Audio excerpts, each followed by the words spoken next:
शिव पुराण महात्म्य छठा अध्याय।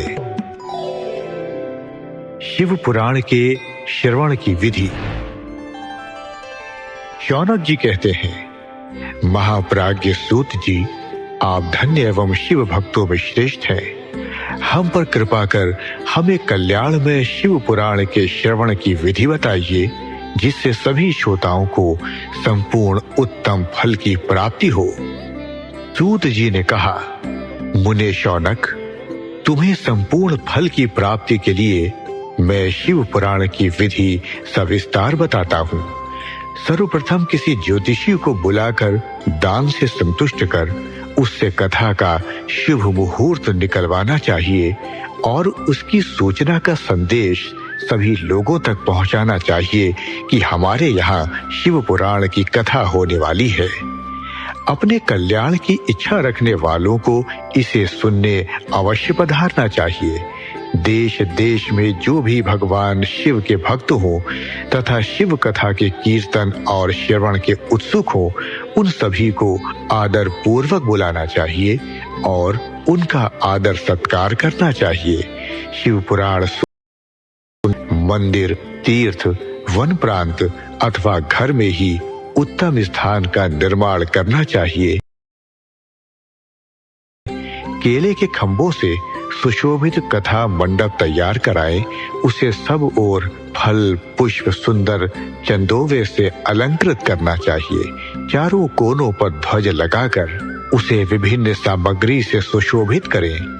भगवान शंकर के लिए भक्ति पूर्वक दिव्य आसन का निर्माण करना चाहिए तथा कथा वाचक के लिए भी दिव्य आसन का निर्माण करना चाहिए। नियम पूर्वक कथा सुनने वालों के लिए भी सुयोग्य आसन की व्यवस्था करें तथा अन्य लोगों के बैठने की भी व्यवस्था करें।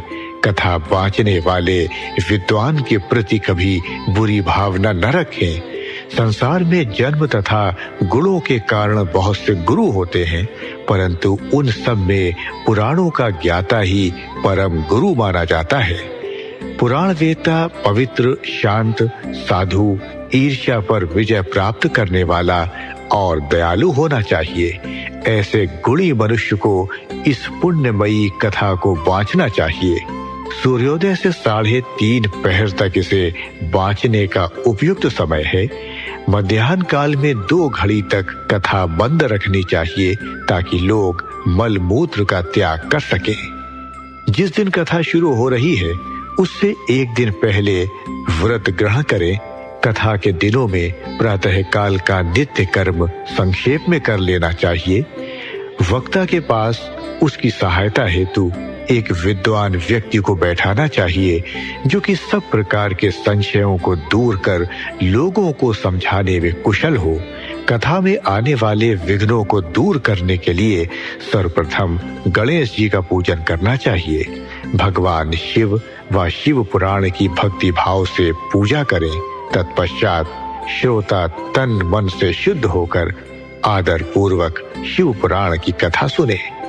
जो वक्ता और श्रोता अनेक प्रकार के कर्मों से भटक रहे हों, काम आदि 6 विकारों से युक्त हों, वे पुण्य के भागी नहीं हो सकते। जो मनुष्य अपनी सभी चिंताओं को भूलकर कथा में मन लगाते हैं, उन शुद्ध बुद्धि मनुष्यों को उत्तम फल की प्राप्ति होती है।